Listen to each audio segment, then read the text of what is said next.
मोक्षमार्गस्य नेतारम् हेतारं कर्म भूभृताम् ज्ञातारं विश्वतत्त्वानां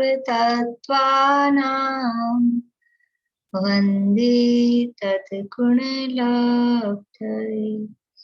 वन्दे तद्गुणलब्धये। मोक्षमार्ग के नेता एवं कर्म पर्वतों के भेदक और विश्व के सब तत्वों के ज्ञायक चेतन संवेदक सद्गुण आप समान प्राप्त हो यही भावना भाकर दे विनय पूर्वक करूं वंदना बारंबार जिनेश्वर दे बारंबार जिनेश्वर दे।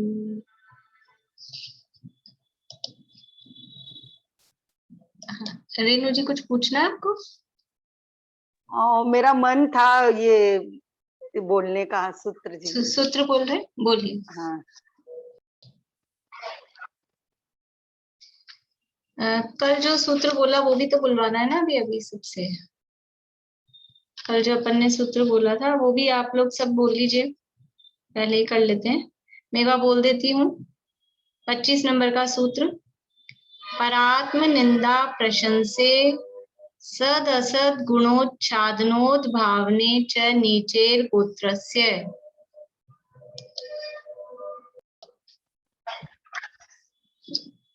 कल अपन ने गोत्र कर्म के बारे में देखा था कि गोत्र कर्म क्या है और क्या काम करता है।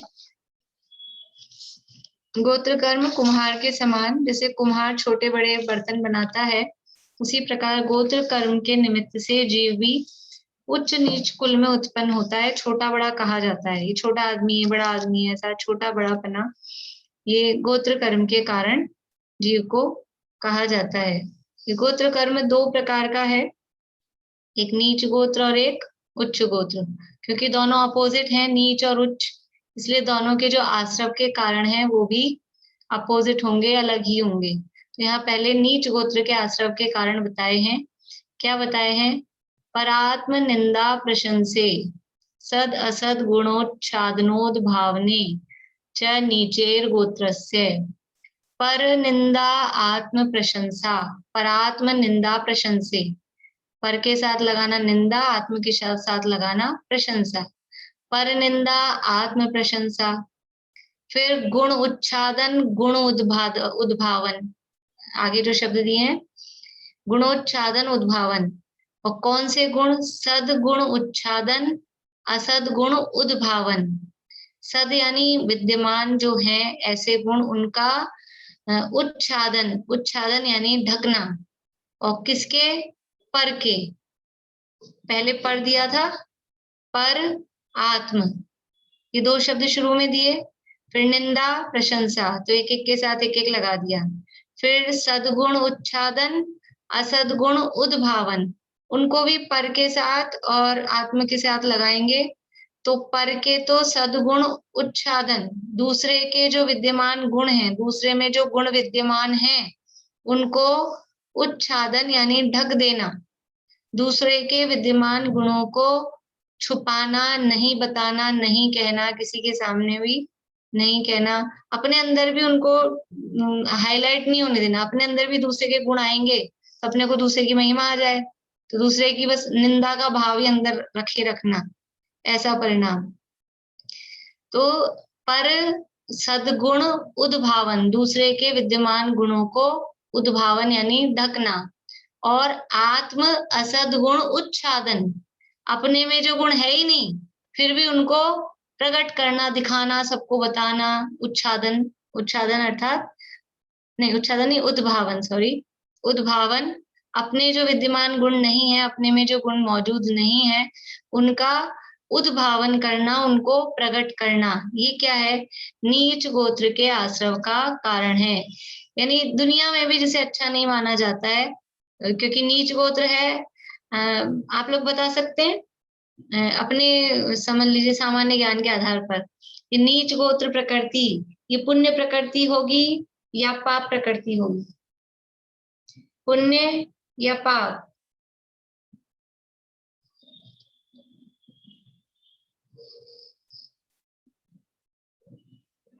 आशा आंटी आपके फिंगर्स कहाँ हैं? बिल्कुल सरल प्रश्न है, कुछ भी कठिन नहीं, जरा सा अपने जनरल नॉलेज लगानी है। नीच गोत्र प्रकृति वो पुण्य है कि पाप है? बढ़िया, बहुत लोगों के सही जवाब आ रहे हैं, पर जिन्होंने जवाब मतलब गलत जवाब तो किसी का है नहीं, और जो कंफ्यूज है उन्होंने जवाब ही नहीं दिए हैं।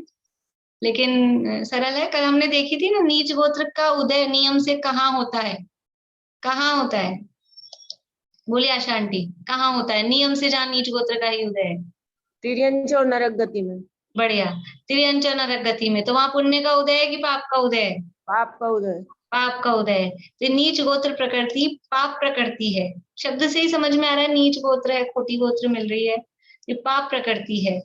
तो पाप प्रकृतियां कैसे परिणामों से बंधेगी? अच्छे बढ़िया दूसरों का भला करना, दूसरों के गुणगान करना, उससे पाप बनता है कि पुण्य बनता है? उससे तो पुण्य बंधेगा, दूसरों का भला करेंगे, उनका गुणगान गाएंगे। तो नीच गोत्र पाप प्रकृति है। तो वो पाप बांधने योग्य परिणाम कौन से होंगे? कि वो परिणाम भी खोटे ही होंगे। कि दूसरे की बुराई करना, दूसरे के गुणों को छुपाना, अपनी प्रशंसा करते रहना, अपने में गुण हो ही नहीं फिर भी अपना ही गुणगान करते रहना, ये परिणाम दुनिया में भी ऐसा व्यक्ति जिसको शास्त्रों का ज्ञान नहीं है, कुछ नहीं है, सामान्य व्यक्ति है, वो भी ऐसे परिणामों को अगर यानी खुले दिमाग से सोचेगा तो ऐसे परिणामों को कोई भी अच्छा नहीं कहेगा कि दूसरे की बुराई करता रहे, अपना ही गुणगान गाता रहे। तो सामने वाला भी, देखने वाला समझ जाएगा कि बस ये अपने ही अपनी गाता है। उसकी इमेज कैसी होती है? भले ही वो अपनी प्रशंसा करता रहे कोई व्यक्ति खुद, लेकिन दूसरों के दिमाग में उसकी, समझदार लोग तो उसकी इमेज क्या समझते हैं? ये सब इमेज तो उसकी डाउन ही रहती है, भले ही खुद अपने मुंह से अपनी गाता रहे। महानता किसमें है? महानता तो इसमें है कि दूसरे लोग आपके गुण गाएं, आपकी प्रशंसा करें, तो महान है। या अपन ये, अब कोई दूसरा तो कर नहीं रहा अपनी प्रशंसा, तो अपन अपनी प्रशंसा करते रहो, कम से कम प्रशंसा तो हो। लेकिन उससे होगा क्या? अपने मुंह से अपनी प्रशंसा करना, वो तो दुनिया में भी उसके लिए ना, अपने मुंह मियां मिट्ठू, वो दुनिया में भी अच्छा नहीं माना जाता है। तो ये नीच गोत्र के आश्रव का कारण है।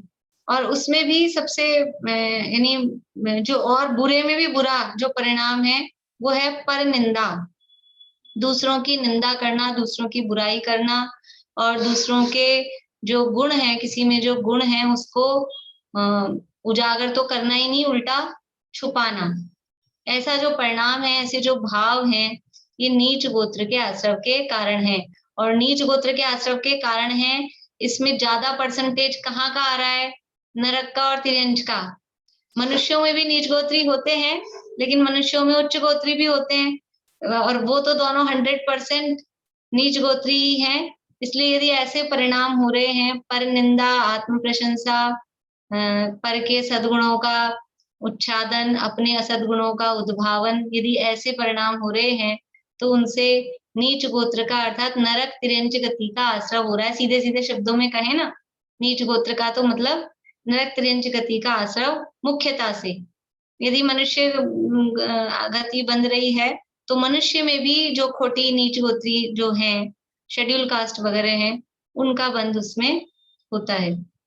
तो इस तरह से ये नीच गोत्र के आश्रव के कारण यहाँ बताए। अब इसमें एक शब्द है च, और जब कभी सूत्र में च शब्द होता है तो बहुत ही कम सूत्र ऐसे होंगे जिनमें च शब्द का सामान्य अर्थ हो। सामान्य रूप से च शब्द का अर्थ होता है और, ऐसे और के लिए च लगा देते हैं। लेकिन यहाँ तत्वार्थ सूत्र में बहुत कम सूत्र ऐसे हैं जहाँ च का अर्थ हो और हो। वो च शब्द किसी विशेष अर्थ को बताने वाला होता है। यानी च शब्द इसलिए लगा देते हैं कि सूत्र को तो हम छोटा रखना चाहते हैं और उस च शब्द में बहुत सारी चीजें भर दें। यानी ऐसा फ्लेक्सिबल सी चीज है वो कि आप चाहे जितना माल उसमें भर दो। तो च शब्द में क्या क्या है, तो ये अपन जो दूसरी टीकाएं हैं राजवार्तिक आदि के आधार से मैं आपको पढ़ के सुनाती हूँ। देखिए, च पद से निम्न भावों को भी ग्रहण करना है। कौन कौन से भाव? मुख्य रूप से तो भाव है पर की निंदा, अपनी प्रशंसा, पर के गुणों को ढकना, अपने गुणों को, अपने जो गुण नहीं है उनको उजागर करना, और पर में जो गुण है उनको ढकना। मुख्य रूप से तो ये 4 बातें बताई है। अब च शब्द से जाति, कुल, बल, रूप, ज्ञान, तप, प्रभुता, ऐश्वर्य, धन, संपदा, मतलब ये 8 प्रकार। 8 प्रकार का क्या है ये? मद। बढ़िया। ये 8 प्रकार का मद, जाति का, कुल का, रूप का, धन का, बल का, तप का, प्रभुता का, ये 8 प्रकार के मद होते हैं। पहले भी पढ़े हैं अपन ने, जब दर्शन विशुद्धि भावना पढ़ी थी तभी 25 दोष पढ़े थे ना, ध्यान आ रहे कि नहीं? दर्शन विशुद्धि भावना में 25 दोष पढ़े थे अपन ने, तो उन 25 दोषों में 8 मद थे। छेड़ाला में भी पहले पढ़े, वो तो और पुरानी बात हो गई छेड़ाला की। तो पिता भूप वा मातुल नब्जो वो न तो मत ठाने, मद न रूप को, मद न ज्ञान को, धन बल को मद भाने, तप को मद न मद जो प्रभुता को, करे न सो निज जाने, मद धारे तो ये ही दोष वसु, समकित कोमल ठाने। ये 8 प्रकार के मद हैं। फिर से बोल देती हूँ किसी को नहीं मालूम हो। जाति, कुल, बल, रूप, ज्ञान, तप, प्रभुता और ऐश्वर्य या धन संपदा। जाति, कुल, बल, रूप, ज्ञान, तप, प्रभुता और ऐश्वर्य। ऐश्वर्य या धन संपदा एक ही बात है। इन 8 का मद करना, ये मद करना, ये भी अपने इन चीजों का घमंड करना, ये भी नीच गोत्र के आश्रव का कारण है। बोलिए अनुज। मैम प्रभुता मतलब? प्रभुता का मतलब है हमारा प्रभाव, इन्फ्लुएंस, अपनी पहुंच कहाँ तक है। मेरी पहुंच, हम खुद तो प्रधानमंत्री नहीं है लेकिन हमारी पहुंच प्रधानमंत्री तक है, ऐसा। ये हमारा प्रभुत्व कितना है। धन में अधिक ना हो लेकिन अपनी बड़े बड़े लोगों से हमारी जान पहचान है, ऐसा वो ऐश प्रभुता का मन।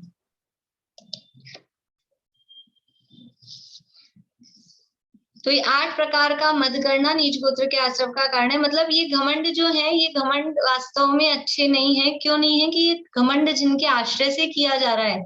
अभी उत्तम मार्दव धर्म निकल गया है, आप लोगों ने अगर प्रवचन सुने हो उत्तम मार्दव धर्म के, किसी के भी प्रवचन कहीं के भी सुने हो, उसमें ये बात जरूर आती है मार्दव धर्म के संबंध में कि ये 8 प्रकार का मद, ये मान है। मान कषाय से विपरीत होता है ना मार्दव धर्म, मान कषाय के अभाव पूर्वक।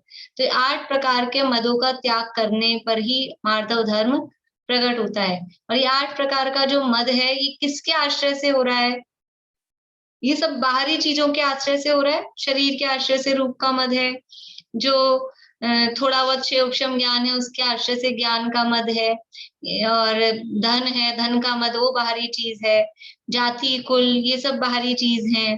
बल है, वो भी शरीर का शारीरिक बल है। तो ये सब बाहरी वस्तुओं के आधार से मद किया जा रहा है। और ये बाहरी वस्तुएं ये स्थिर हैं क्या? अनित्य भावना में पढ़ के आए हैं हम कि ये सब जितने भी संयोग हैं, ये पर्याय हैं, ये सब क्षणभंगुर है, नाशवान है। आज रूप है, जरा सा गर्म भाप लग जाए, चेहरा झुलस जाए, कोरोना का काल चल रहा है, स्टीम लेनी पड़े और वो तेज लग जाए, ये इतना सुंदर जो चेहरा दिखाई दे रहा है 1 मिनट में एकदम डरावना हो सकता है। ये रूप का जो मद किया जाता है।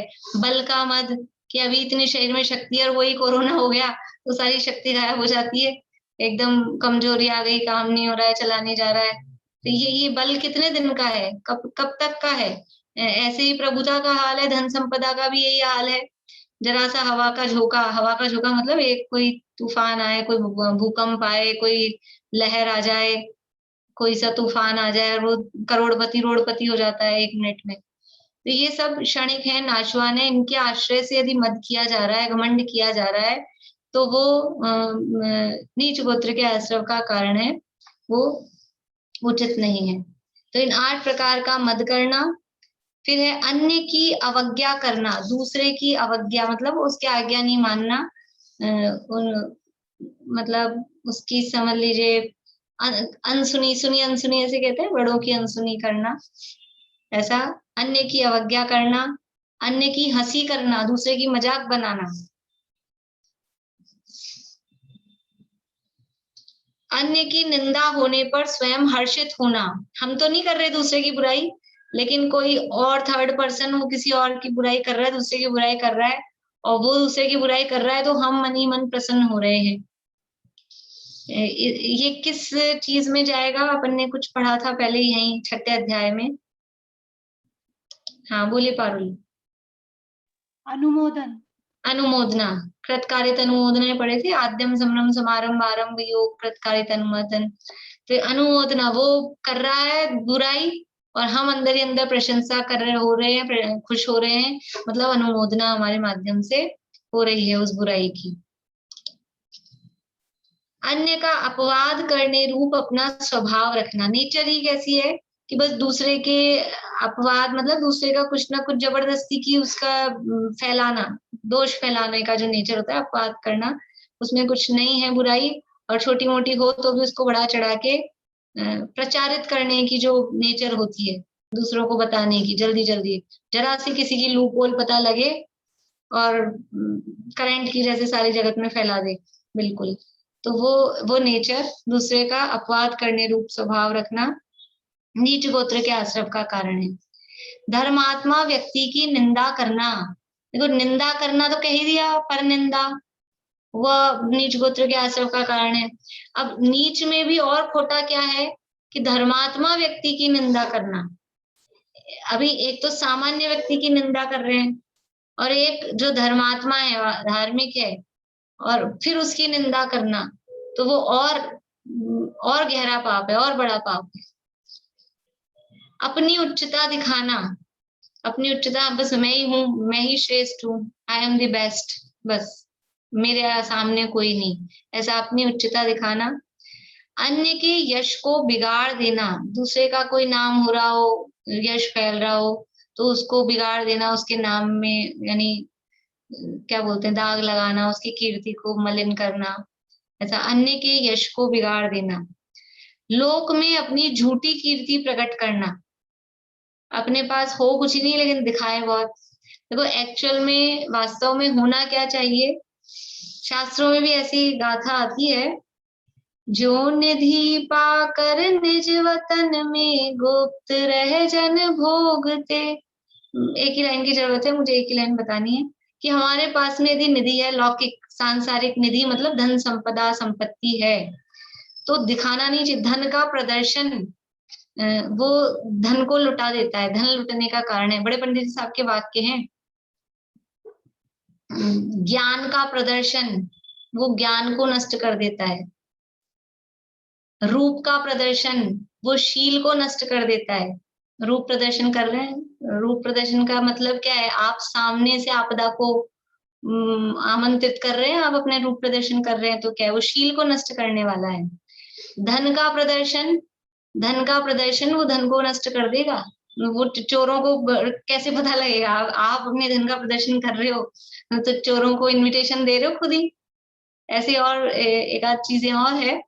तो ये धन का प्रदर्शन यदि हम कर रहे हैं, अब अपना अपने पास एक्चुअल में धन हो तो भी प्रदर्शन नहीं करना, अंदर से, पुराने लोग कहते थे ऐसे, अंदर से ठोस रहना चाहिए, बाहर में दिखावा नहीं करना चाहिए, अंदर से ठोस रहो, खुद उसको भोगो ना, अपने को जो जरूरत है, अपने को जो काम है, अच्छा खाओ, अच्छा पियो, अच्छा पहनो ओढ़ो, ठीक है, लेकिन प्रदर्शन नहीं करना। अब आज का जमाना क्या हो गया, अंदर से तो पोले अंदर तो है नहीं, लेकिन दिखाएंगे पूरा कि हम भी कुछ है, हमारे पास भी है। तो ये अपनी उच्चता, अपना प्रदर्शन करना, जबरदस्ती अपनी झूठी कीर्ति दिखाना, अपने पास में है ही नहीं, नहीं है तो दिखाने की भी जरूरत नहीं है। वो बड़ी समस्याएं होती है, फिर वो जो जानते हैं, जो तकलीफ में, अभी तो दिखा दिया कि ये है, और फिर उसको मेंटेन करना, फिर उतना जितना हाई फाई दिखा दिया। आजकल के बच्चों में बहुत ये चीज बढ़ रही है, जैसे स्कूल्स में जाते हैं तो बच्चों में ये बहुत ज्यादा, मतलब अपना स्टेटस दिखाना, छोटे छोटे बच्चों में ये चीज बहुत ज्यादा बढ़ रही है। बड़ों में तो है जो है ही, वो बड़ों से समझ लो आती है जो भी होता है, लेकिन ये अच्छी चीज नहीं है वास्तव में। हो खूब अच्छा राजा सेठ जैसा, लेकिन किसी को पता नहीं चले बाहर में कि ये सेठ जी हैं क्या, ऐसा इतना सिंपल और साधारण और इस तरह से रहना चाहिए। तो अपलोक में अपनी झूठी कीर्ति प्रकट करना, फिर गुरु का तिरस्कार अपमान करना, अपने गुरु हो उनका अपमान करना, उनकी इंसल्ट करना, उनका तिरस्कार करना नीच गोत्र के आश्रम का कारण है। गुरु के स्थान को बिगाड़ना, अभी गुरु के स्थान को बिगाड़ना, स्थान में अपन दो तरह का स्थान ले सकते हैं। एक तो क्षेत्रवाची, जिस जगह गुरु बैठते हैं वो इस क्षेत्र, उस स्थान को बिगाड़ा, खराब किया। और दूसरा गुरु का स्थान मतलब उनका जो पद था, उस पद को आपने बिगाड़ा, यानी गुरु के अपवाद किया, उनका यश को खराब किया, तो गुरु का जो पद था उसको आपने बिगाड़ा। ऐसे दो अर्थ इसके ले सकते हैं, गुरु के स्थान को बिगाड़ना।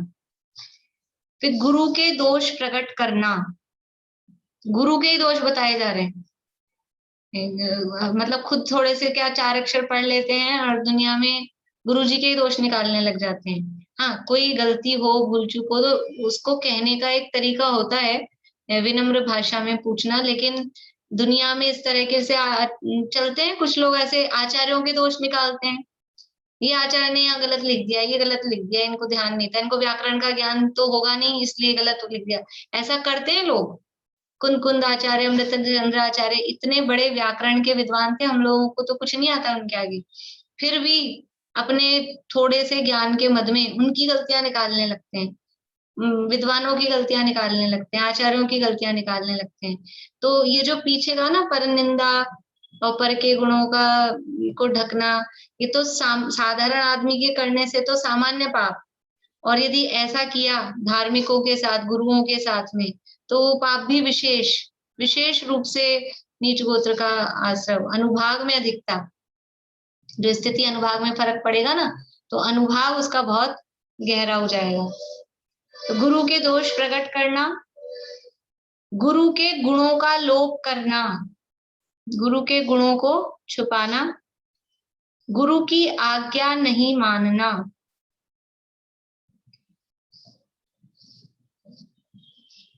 विनय रहित हो गुरु को कष्ट उत्पन्न करना। अभी सब गुरु के संबंध में है, देखिए, गुरु की आज्ञा नहीं मानी और विनय से रहित होके गुरु को ही तकलीफ पहुंचा रहे हैं, गुरु को कष्ट उत्पन्न कर रहे हैं। गुरु की स्तुति नहीं करना,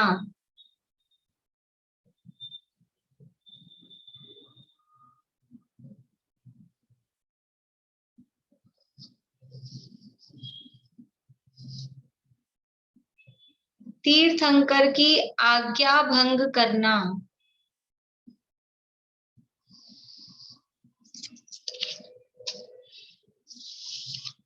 इत्यादि भाव नीच गोत्र संबंधी आश्रय के कारण है। तीर्थंकर की आज्ञा भंग करना, तीर्थंकर की आज्ञा क्या है जिसे भंग कर रहे हैं, वो आप मुझसे पूछो, मैं आपसे पूछ रही हूँ कि तीर्थंकर की आज्ञा क्या है। कि हमने सुना ही नहीं तीर्थंकर भगवान की वाणी? ये सबने सुनी है, अनंत बार सुनी है, अनंत बार समर्षण में जाके आए हैं, और नहीं सुनी तो अभी सुनाई है भगवान की, अभी सुन रहे हैं। क्या है भगवान की आज्ञा? अब आप बताइए दीपिका जी, क्या है भगवान की आज्ञा? मैं वही कह रही हूँ कि भगवान की आज्ञा नहीं मानना ये तो बहुत ज्यादा होता है, तो फिर ये तो पूरा नीच गोत्र का ही कारण हो गया, क्योंकि वो तो कुछ भी नहीं मान पाते। अपन आज की दृष्टिकोण में देखो कुछ भी नहीं कर पाते, ये कहना चाह रही थी। उनका वो अगर वो भी इसी में काउंट है तो फिर तो बचा ही कुछ नहीं। हाँ, तो देखो, भगवान की आज्ञा नहीं मानना मतलब भगवान ने क्या कहा है, भगवान ने हमको, मैं जीव हूँ, मैं आत्मा हूँ, ये प्रत्येक आत्मा परमात्मा है, प्रत्येक आत्मा भगवान है, ये भगवान ने बताया।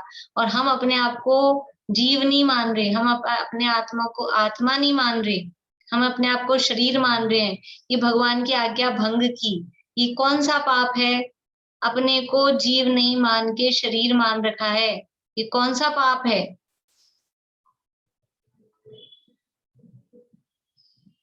कौन सा पाप है समीक्षा? चोरी? चोरी? नहीं नहीं नहीं नहीं। बोले वर्षा भाभी। मिथ्यात्व है। मिथ्यात्व, अपने को जीव आत्मा नहीं मान के शरीर मान रखा है, ये मिथ्यात्व है, ये सबसे बड़ा पाप है। और मिथ्यात्व का फल क्या है? मिथ्यात्व का फल क्या होता है? मिथ्यात्व का फल नरक, निगोध। क्या है मिथ्यात्व का फल? नरक, निगोध। निगोध है मिथ्यात्व का फल, निगोध। निगोध कौन सी गति में आता है? निगोध कौन सी गति में आता है? देव नहीं, नरक से शुरू करते हैं। नरक, तिर्यंच, मनुष्य, देव। निगोध कौन सी गति में है? नरक, तिर्यंच, मनुष्य, देव।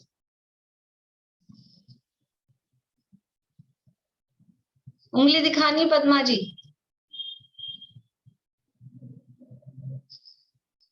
कुछ लोग कंफ्यूज हैं, अभी उंगली नहीं आ रही उनकी। अरे एक उंगली भी है। निगोध नरक में आता है। चलिए बाकी लोगों के सबके सही हैं। निगोध तिर्यंच गति। निगोध किसे कहते हैं? निगोध किसे कहते हैं? रोज आंटी, निगोध किसे कहते हैं?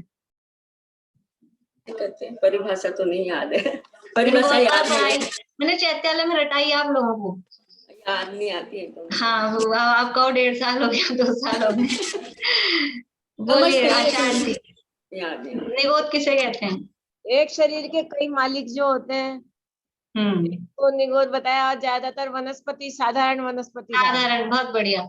साधारण वनस्पति को निगोध कहते हैं, जहाँ एक शरीर के मालिक अनंत जीव हैं। साधारण वनस्पति को निगोध कहते हैं। और वनस्पति, वनस्पति का एक वो कौन सी गति में आएगा? स्थावर है। पृथ्वी, जल, अग्नि, वायु, वनस्पति। और स्थावर ये किसके भेद हैं? तिर्यंचों के भेद हैं। स्थावर जो है वो तिर्यंचों के भेद हैं। साधारण वनस्पति को निगोध कहते हैं। और साधारण का मतलब क्या? कि जहाँ एक शरीर के मालिक अनंत जीव होते हैं उसे साधारण कहते हैं। और ऐसी साधारण वनस्पति को निगोध कहते हैं। ये मिथ्यात्व का फल निगोध है। निगोध है वो वनस्पति का एक, मतलब तिर्यंच गति। तिर्यंच गति जा रहे हैं। तिर्यंच गति कौन सा गोत्र है? नीच गोत्र है। इसलिए तीर्थंकरों की आज्ञा भंग करना, ये तीर्थंकरों की आज्ञा, अपने को आत्मा, अपने को जीव नहीं मानना, ये तीर्थंकरों की आज्ञा भंग करना है। हमने अपने आप को जीव नहीं माना। बाहर में तो जीवों की रक्षा करने की सोचते हैं, लेकिन अब मैं भी जीव हूँ, मेरी भी रक्षा करनी है। अभी उत्तम क्षमा धर्म के आप लोग करते हैं कि नहीं पूजन विधान? सुबह 10 लक्षण में 10 दिन 10 धर्म 10 लक्षण विधान है। टेकचंद जी का भी है, पवैया जी का भी है। करना चाहिए, भले ही सामग्री से ना करें, इतना समय नहीं हो, कम से कम वो पूजा तो पढ़ लें।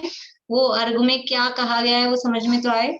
उसमें ऐसे अर्घ हैं, एक इंद्रिय जीव परिरक्षण रूप उत्तम क्षमा, द्विइंद्रिय जीव परिरक्षण रूप उत्तम क्षमा।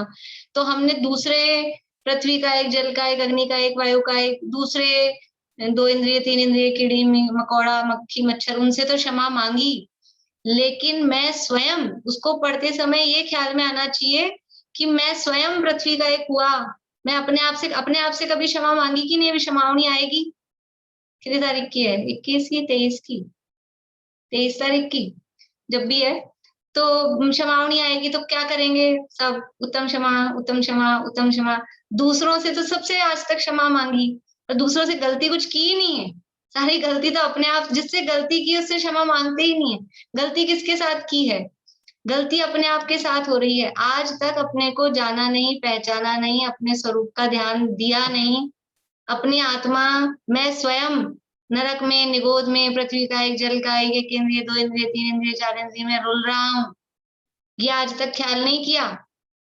और अपन संसार में घूमे जा रहे हैं, अपने से क्षमा नहीं मांग रहे कि ये आत्मन, मैंने तुझे आज तक पहचाना नहीं, इस कारण तू, मैं अपनी भूल से खुद ही इधर इधर भटक रहा हूँ, अब मैं अपने आप से क्षमा मांगू। कैसे होगी अपने आप से क्षमा? अपने आप से क्षमा कैसे मांगेंगे? ऐसे इधर हाथ करेंगे? क्या करना अपने आप से क्षमा मांगने के लिए? कि ये प्रण करना कि अब हम अपने आप को नरक निगोध में नहीं भ्रमाएंगे, अब हम संसार में नहीं भ्रमेंगे, चहु गतियों में नाही भ्रमेंगे, निजानंद पान करेंगे। अभी दृढ़ निश्चय करें कि अब गतियों में नहीं रुलेंगे, अब संसार में परिभ्रमण नहीं करेंगे, ये निश्चय करें। और खाली निश्चय नहीं, निश्चय करके उसका काम चालू करें। क्या काम चालू करें? क्या काम चालू करने से हमारा गतियों में भ्रमण करना रुकेगा? कि अपने आप को जान लें, अभी अवसर है, इससे बढ़िया मौका कब होगा? 10 लक्षण भी चल रहे हैं, निवृत्ति भी है। अब कहने को निवृत्ति है, पता नहीं, ऐसा लगता है 10 लक्षण में ज्यादा बिजी हो जाते हैं कहने को निवृत्ति के दिन है, निवृत्त होना चाहिए, लेकिन व्यस्तता बढ़ जाती है। लेकिन फिर भी दिन तो निवृत्ति के ही हैं, निवृत्ति के ही कहे जाएंगे। तो निवृत्ति निकाल के अपने स्वरूप को जाने, पहचाने, अपने आप को जाने, मैं जीव हूँ, अपने आप को जाने, अपने को नीच गोत्र में जाने से बचाना, ये अपनी क्षमा है। दूसरों को तो उपदेश देते हैं, ऐसा मत करो, ऐसा मत करो, नीच गोत्र में चल जाओगे, नरक में चल जाओगे, तिरंज बन जाओगे, दूसरों को उपदेश देते हैं। लेकिन हम स्वयं नरक में चले जाएंगे, हम स्वयं तिरंज में चले जाएंगे, ये ख्याल में रहता है कि नहीं रहता है? कल हमने समता सोरसी पढ़ा था सामयिक के समय, ध्यान होगा नहीं होगा मालूम नहीं आप लोगों को, जिनको याद होगा उनको लाइन याद होगी। दया करो पहले अपने पर, आराधन से नहीं चिगो। दूसरे की भलाई कब तक करनी है? कि जब तक अपना बिगाड़ नहीं हो ना, तब तक ही दूसरे की करना। पहले अपने पे दया करना, दूसरे की भलाई करते करते ऐसा ना हो कि अपन ही कषायों की आग में जल जाएं, अपन ही दूसरे की भलाई करते करते खुद ही नरक में पहुंच जाएं। ऐसा नहीं हो। यदि माने तो सहज योग्यता, अहंकार का भाव न हो, नहीं माने भवितव्य विचारो, जिससे किंचित खेद न हो। दूसरे व्यक्ति को समझाने में अपने कषाय हो जा रही है, खुद गुस्सा करे जा रहे हैं, तो वो तो पता नहीं उसका क्या होगा। अपन क्रोध कर करके अपन कहाँ जाएंगे, अपना क्या होगा? इसलिए वो शब्द बहुत अच्छे हैं, मैंने तो अपनी बुक में अंडरलाइन कर रखा है उसको। दया करो पहले अपने पर, आराधन से नहीं चिगो। गुस्से की लिमिट, दूसरे का भला करने की लिमिट कहाँ तक है कि अपनी लिमिट क्रॉस नहीं हो जाए, उतना ही। बाकी जिसको मानना है, जिसको समझना है, वो सब अपने अपने हिसाब से मानते समझते हैं। इसलिए अपने आप पर दया करना, दूसरों पे दया वास्तव में सच्ची कौन कर सकता है? जो अपने पे दया करता है, जिसको अपना भान है, मैं जीव हूँ, मैं आत्मा हूँ, ऐसा जिसको भान है, वही वास्तव में दूसरे जीवों को जीव मानता है। इसीलिए सम्यक दृष्टि ज्ञानी जीव है, मुनिराज है, उनके माध्यम से सच्ची दया फलती है। इसलिए उनके उत्तम क्षमा होती है। उत्तम क्षमा, क्षमा तो हम करते हैं, लेकिन उत्तम क्षमा, उत्तम का मतलब क्या है? सम्यक दर्शन के साथ, सम्यक दर्शन पूर्वक वाली जो क्षमा है, उसका नाम उत्तम क्षमा है। वो उत्तम क्षमा किसके होती है? कि जिसने अपने आप को क्षमा किया है, अपने आप को जाना पहचाना है, उसके जीवन में ही उत्तम क्षमा होती है। तो और जिसके जीवन में उत्तम क्षमा है, उसको नीच गोत्र का आश्रव नहीं होता है। नीच गोत्र का आश्रव नहीं होता है। नीच गोत्र का बंध कहाँ तक होता है? कौन से गुण स्थान तक होता है? जिनको बंध विच्छित्ति याद है, वो अपने उस ज्ञान के आधार पर बताएं। नीच गोत्र का बंध कहाँ तक होता है? कुछ लोगों को बंध विच्छित्तियां याद है, मुझे उंगली दिखा के गुणस्थान बता सकते हैं? 1 2 3 4 5 जितनी भी हो। 3 2, प्रीति कहाँ है उंगली? हाँ 2। जिनको बंध विच्छित्ति याद नहीं है, वो तो उनका तो अंदाज से गलत ही होगा। बढ़िया। दूसरे गुणस्थान तक, दूसरे गुणस्थान में नीच गोत्र की बंध विच्छित्ति हो जाती है। तो दूसरे गुणस्थान के बाद मतलब दूसरे गुणस्थान से ऊपर मतलब चौथे में जो सम्यक दृष्टि हो गया है, सम्यक दृष्टि हो गया है, चौथे गुणस्थान में आ गया है, उसको नीच गोत्र का आश्रय फिर नहीं होगा। दूसरे से ऊपर पहुंचेंगे, दूसरा गुणस्थान क्रॉस कर लिया, पहले के बाद दूसरा आता है ऐसा नहीं है, पहले के बाद सीधा चौथा आता है, तो वो दूसरा क्रॉस हो गया, ऐसा समझना। तो दूसरा गुणस्थान जिसने क्रॉस कर लिया है, उसको अब नीच गोत्र का आश्रय नहीं होगा, नीच गोत्र का बंध नहीं होगा। यानी कि एक छंद हमने छेड़ाला में पढ़ा है, सम्यक दृष्टि जीव क्या क्या नहीं होता है, याद है किसी को? सम्यक दृष्टि जीव क्या क्या नहीं बनता है? बोलिए अनिता आंटी। रजनी जी आपका हैंड रेस क्यों है? सम्यक दृष्टि जीव तिर्यंच नहीं होता है। अगर उसने पहले आयु बांध लिया तो भोग भूमि का होगा।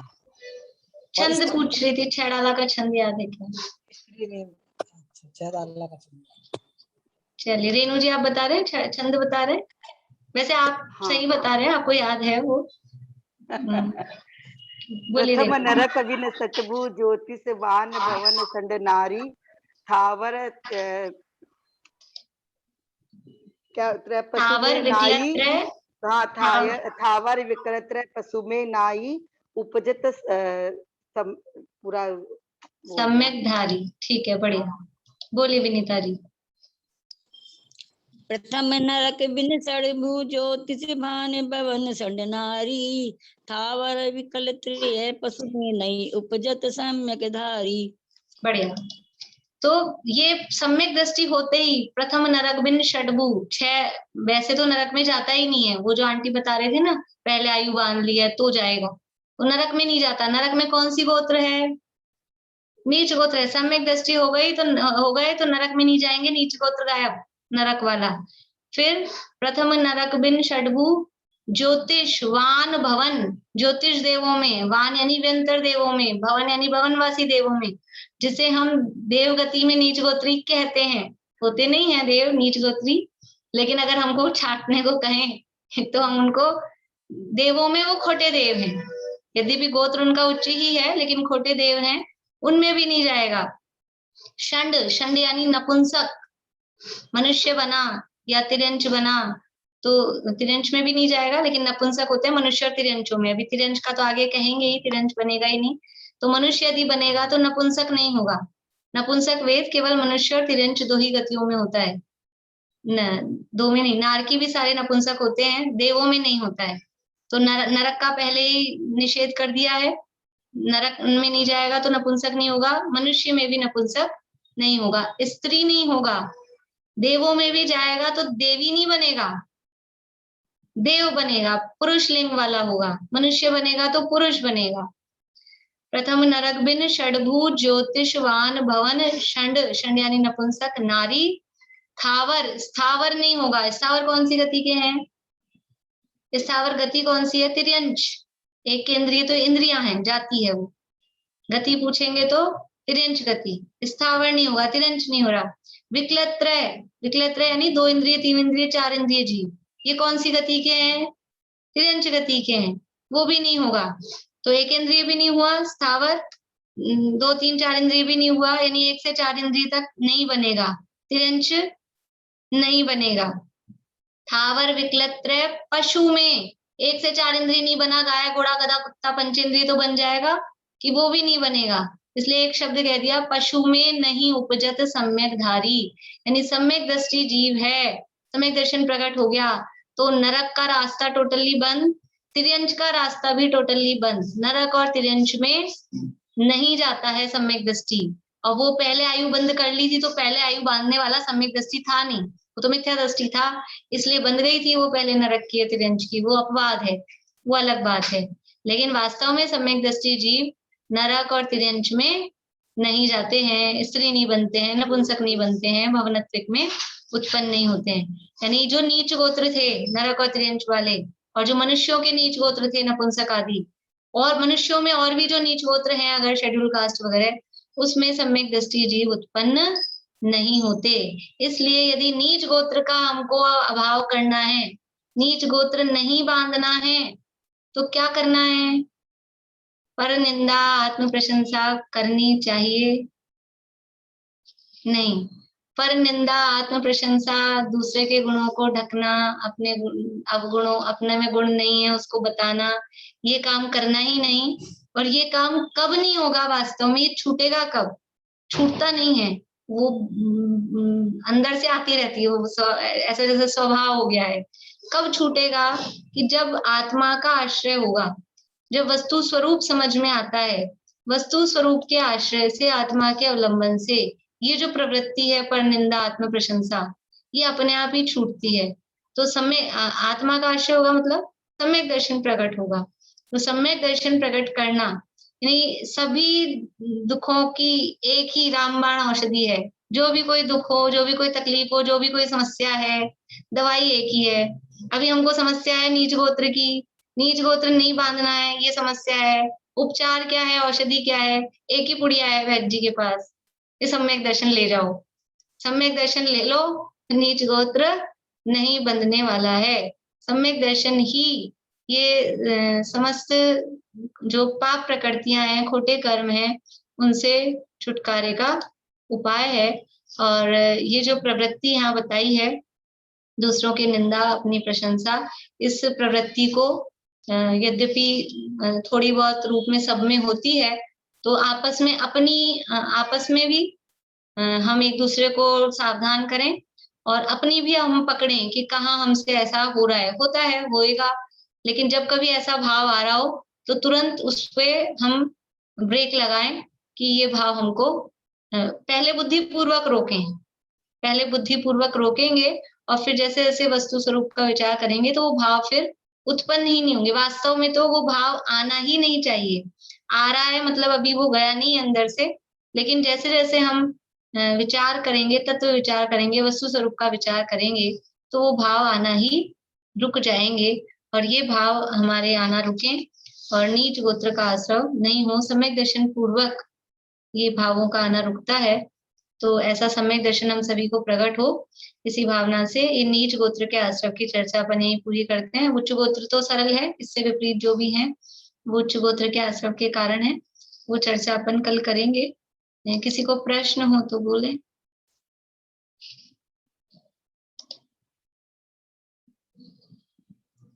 बोलो प्रीति।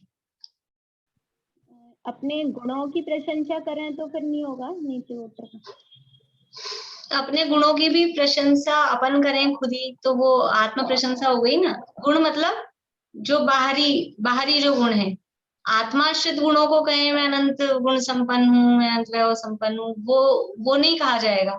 ये तो जो शरीर आश्रित जो प्रशंसा होती है उसको ही अभी यहाँ समझना, तो वो नीच गोत्र में ही जाएगा ना, आत्म प्रशंसा में जाएगा, तो नीच गोत्र में ही जाएगा।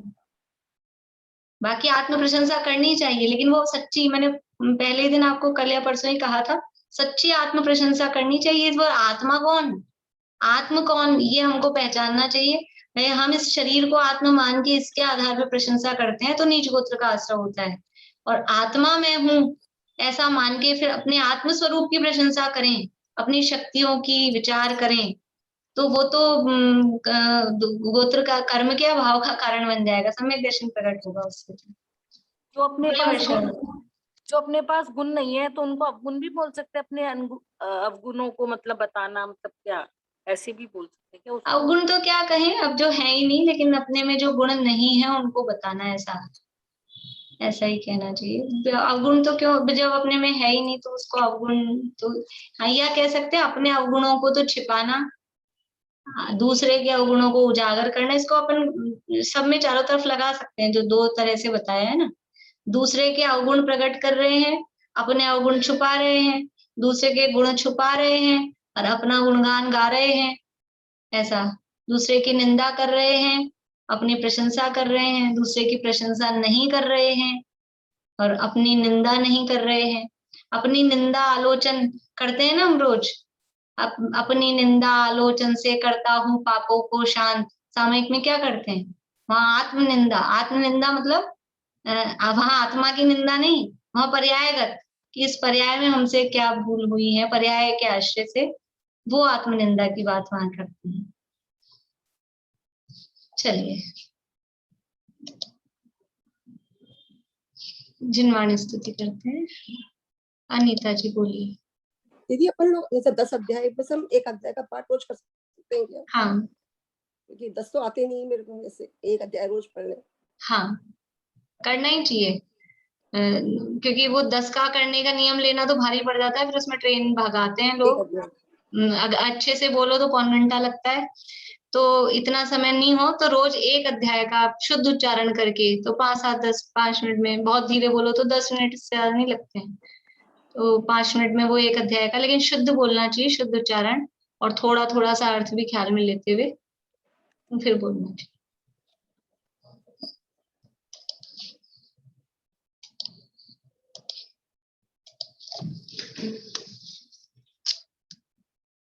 मुनि मन हरण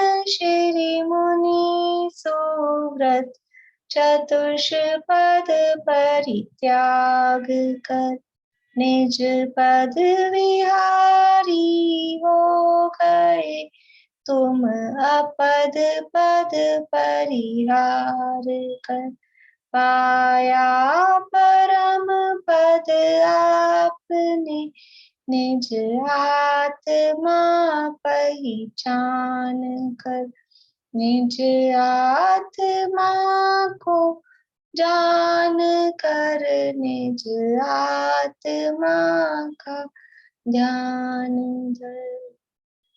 9 बार नमो का मंत्र।